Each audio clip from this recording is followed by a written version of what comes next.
안녕하세요. 부천 여기저기TV 박중현입니다. 최근 금융위원회에서 2023년도 보금자리론 확대에 대해서 발표를 했는데 부동산 시장 활성화에 도움이 되는지 그 내용을 정리해 봤습니다.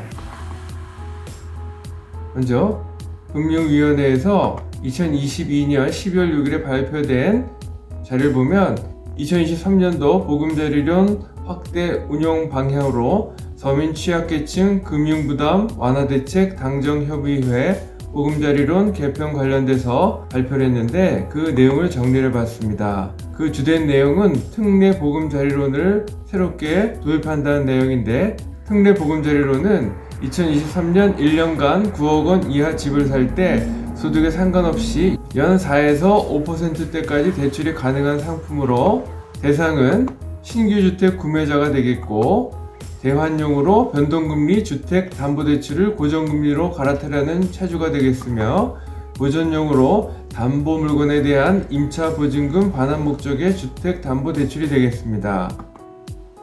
그래서 대표적인 대출 상품들을 정리해봤는데요. 먼저 무주택자들을 대상으로 하는 디딤돌 일반 대출에 대해서 보면 전입 조건은 1개월 이내여야 되고, 주택가격은 5억 원 이하, 대출 한도는 2억 5천만 원 이하여야 되고, 신혼부부는 2억 7천, 두 자녀가 있는 경우에는 3억 천 이하가 되겠습니다. 그리고 DTI를 보고 부부소득 6천만 원 이하인 경우가 가능하며, 금리는 2.15에서 3%까지 가능합니다.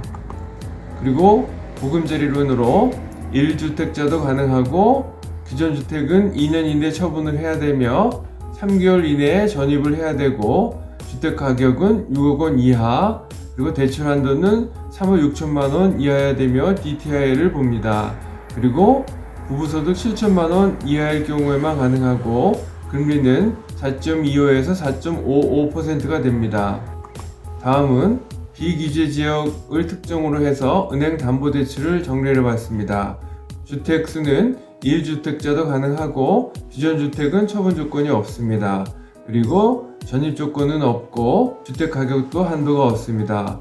그리고 대출 한도는 LTV 70, DTI 60, DSR 40%를 보고, 소득 한도는 없으며 금리는 5%대 이상으로 되겠습니다. 그래서 기존 대출 상품의 한계는 주택 가격이 낮고 대출 한도도 낮으며 DSR 규제가 심하기 때문에 새롭게 주택을 구입하려고 해도 이런 서너 가지 문제 때문에 새롭게 주택을 구입하기가 어려웠습니다.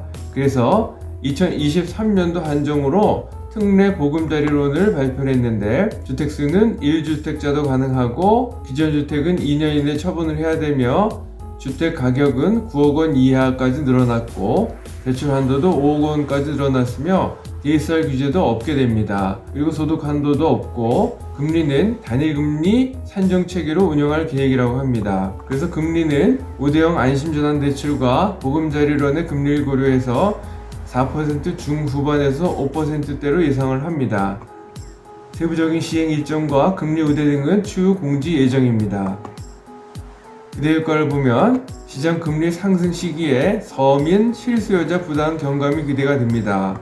그리고 대출 기준은 완화되고 대출 한도는 늘어나며 금리는 낮아지기 때문에 부동산 거래가 다소 증가될 것으로 예상이 되지만, 부동산 시장 활성화엔 역부족이라고 생각이 됩니다. 본 동영상과 관련해서 전화 주시면 성심껏 도와드리겠습니다. 지금까지 내용이 도움이 되셨다면 좋아요와 구독을 꾹 눌러주세요. 감사합니다.